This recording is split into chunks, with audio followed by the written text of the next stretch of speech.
Going back to your time as police chief, it seemed like that was one of the things that you wanted to do in bringing in new administrators and kind of creating some more accountability there. What do you think is really lacking in terms of, Well, accountability for our city I'm officials? happy. Well, you want me to talk about schools now, or you want me to just in terms of We can talk about overall schools. Yeah. Yeah, I'm passionate about it. Certainly, I started work as a police captain, working with a middle school because I saw some of the problems. And without going into a long, drawn out description of what that looked like, we put a boot camp in a middle school.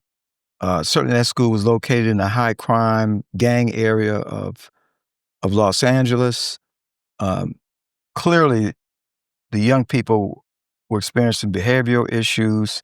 And so I went to the administrator. I said, look, I have an idea. Trust me to come in here as an after school program. Give me your most challenging students and we can turn them. 10-week program. And so we did it and we turned them.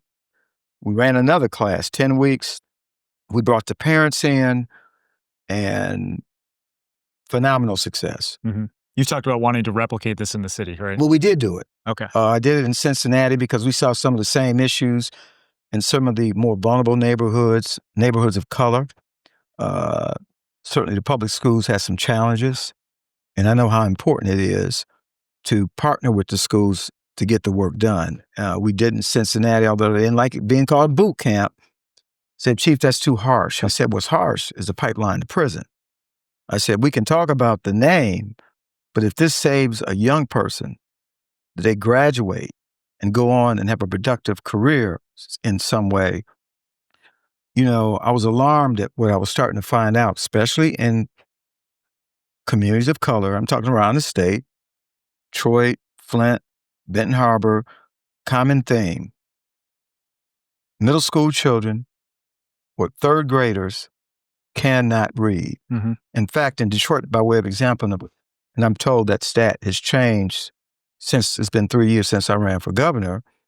And I always ask this question, what do you think the percentage could be? And they say, well, 25, 35, 40%, still a failing grade.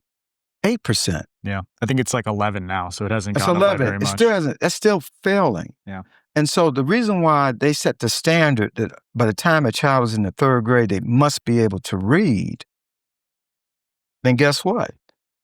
If they go to the fourth grade and they can't read, what happens after that?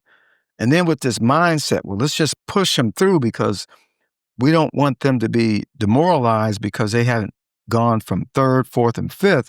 What's most important, let's educate these young people because it will impact them later. And unfortunately, some young people opt to drop out because they're not learning over time. And we all know that there's a greater likelihood when a young person drops out of school, that's the pipeline to incarceration. Yeah. More likely and then I saw this firsthand. So when Mayor Duggan, phenomenal job at really negotiating with Stellantis to bring an assembly plant here, the Jeep plant, which was a big deal because Detroit hadn't seen the development of a new auto plant in excess of 30 years. Yeah, there were thousands of jobs that were promised as part of that. 3,500 Detroiters. Part of his negotiation was 3,500 Detroiters would get hired. Mm-hmm. But here's what we learned. Some of those Detroiters who grew up in Detroit public schools, the plants of today, you have to take an examination. Basic exam. When I worked on an assembly line right out of high school, there was no exam. You just walk in, get a job. That's not how it is today. Mm-hmm. So what impact, because of a failed education system, does that have on our future workforce? Yeah, we know we don't have that talent pipeline happening the way it should be because of that. Yeah. I mean, I dealt with it in the police department. People say, hire Detroiters. Well, I was a Detroiter when I got hired, and I believe in Detroiters becoming police officers.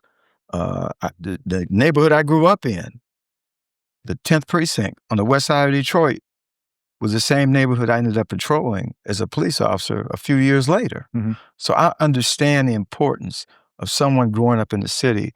And that's not to take anything away from those who live outside the city, because I've worked with some phenomenal police officers who come from all over. Yeah. But I've heard you say before, probably to jump ahead of your point, that it was difficult for some Detroiters to pass through the application process to become a police officer because they lacked the literacy skills or Yeah. other kinds of skills they should have learned in the schools. And that's the disappointing part. And so I know in LA, we saw the similar thing in LA, and we were starting to talk about doing this here in Detroit, where what we did for those applicants that came from those vulnerable neighborhoods in LA who wanted to be police officers, uh, we would set up like a 3-month remediation phase to prep them for being able to pass Hmm. the exam. But it's not just getting in the door. Once you get in the door and you get into the police academy, then there's the academic portion. And one of the biggest challenges for a lot of these new officers in the academy is getting through law. Now, we're not talking about law school. We're just talking about basic law. But again, it requires reading. And if you can't read, there's going to be a challenge. So when folks want to skirt the issue of public education, opt not to talk about it, I think everybody viewing this should say he's right and we need to do better.